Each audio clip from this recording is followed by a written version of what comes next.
National assembly of Pakistan اور Saint میں Peoples party کا اور مسلم لیگ نون کا، وہ انشاءاللہ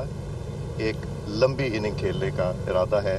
دونوں جماعتوں میں، جس میں پاکستان کی بہتری کے لیے یہ کام کریں گے۔ میرا جو رول ہے وہ ہے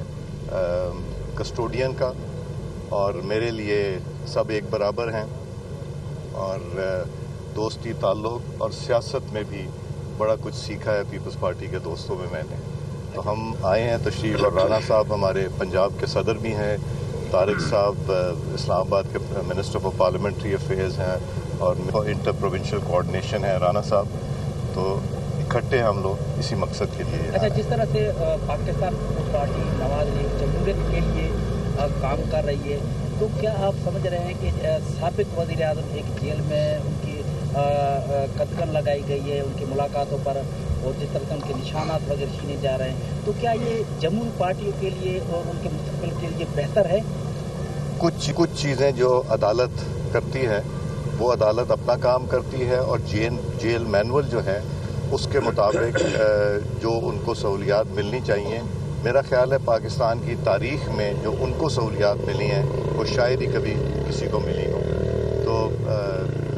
ہمیں وہ دیکھنا ہے جو قانون اور قاعدہ کہتا ہے، تو اس کے مطابق جو ہماری ڈومین ہے اس کی بات کیجئے تو ہم ضرور جواب دیں۔ صاحب، جس طرح جو 28 ترمیم کی باتیں کی جا رہی ہیں، تو کیا واقعی 28 ترمیم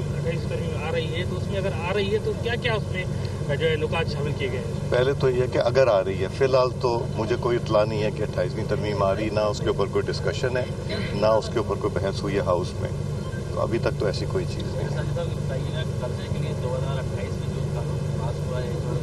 کیا ختم ہو جائے گی؟ ختم ہو جائے گا؟ جی، یہ انہوں نے اس کے اوپر کام شروع کیا ہوا ہے، یہ ہاؤس میں بھی یہ بات ہوئی تھی، اور انشاءاللہ اس کے اوپر کوشش پوری ہوگی۔ رانا صاحب، آپ یہ بتائے گا کہ پی ٹی آئی والے مسلسل یہ کہہ رہے ہیں کہ ہم مذاکرات کے لیے تیار نہیں ہیں، لیکن ایک بیان یہ بھی آیا ہے کہ اگر ان کے سربراہ کو چھوڑ دیا جائے تو مذاکرات ممکن ہیں۔ دوسرا، کچھ باتیں یہ بھی چل رہی ہیں کہ بانی پی ٹی آئی کو جیل سے دوسرے جیل، خاص طور پہ بلوچستان کے کسی جیل منتقل کیا جا سکتا ہے، اس میں کتنی حقیقت ہے؟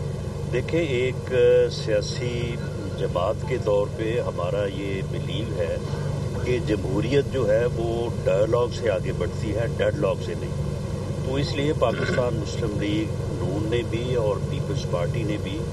ہمیشہ یہ کوشش کی ہے کہ سیاسی جماعتیں جو ہیں وہ ٹیبل پہ بیٹھیں اور اپنے سیاسی جو بھی ایشوز ہیں ان کو بیٹھ کے تھرو ڈائیلاگ جو ہے وہ ریزالو کریں۔ لیکن پی ٹی آئی کے جو بانی ہیں ان کا شروع سے یہ رویہ رہا ہے، یہ 2011 سے آنورڈ آپ دیکھ لیں 18 تک، اور 18 سے 22 تک، اور اب اس کے بعد اب 22 سے اب 25 ہو گیا 26، تو وہ ہمیشہ جو ہے وہ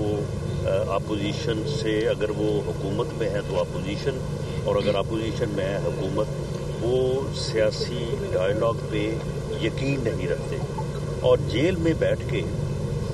کسی کو یہ اجازت نہیں دی جا سکتی کہ وہ جو ہے وہ ملک میں افراتفری اور انارکی پھیلانے کے لیے پلاننگ کرے، جو کہ بانی پی ٹی آئی اس وقت جو ہے اپنی ملاقاتوں کے تھرو اس قسم کی میسیجنگ کرتے ہیں، اور اس قسم کی گفتگو اور ٹویٹ کر کے جو ہے وہ پوری دنیا میں نہ صرف ریاست کو، پاکستان کو، پاکستان کے اداروں کے سربراہوں کو جو ہے وہ اس طرح سے جو ہے وہ برے الفاظ اور برے جو ہے وہ بہرائی میں جو ہے وہ گفتگو کرتے ہیں اور یہ میسیج کرتے ہیں۔ تو اس لیے جو ہے وہ ان کے اوپر جو پابندی ہے وہ ان اکارڈنس ود لا ہے۔ اگر وہ قانون کے مطابق ملاقات کرنی چاہیں تو انہیں کوئی جو ہے وہ رکاوٹ نہیں ہے۔ مذاکرات کی جو بات ہے، ہم ہمیشہ سے جو ہے وہ ملاقات کے لیے، اب مذاکرات کے لیے تیار رہے ہیں، اب بھی ہے۔ اگر وہ بات کرنا چاہتے ہیں تو وہ ٹھیک ہے، اگر وہ نہیں کرنا چاہتے تو یہ ان کا فیصلہ ہے۔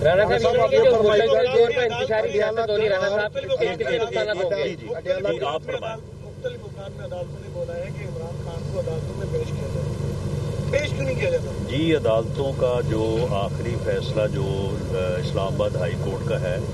وہاں پہ باقاعدہ جو سلمان اکرم راجہ صاحب ہیں انہوں نے جو ہے وہ اسٹیٹمنٹ دی ہوئی ہے کہ ہم کسی ملاقات کے بعد نہ پریس کانفرنس کریں گے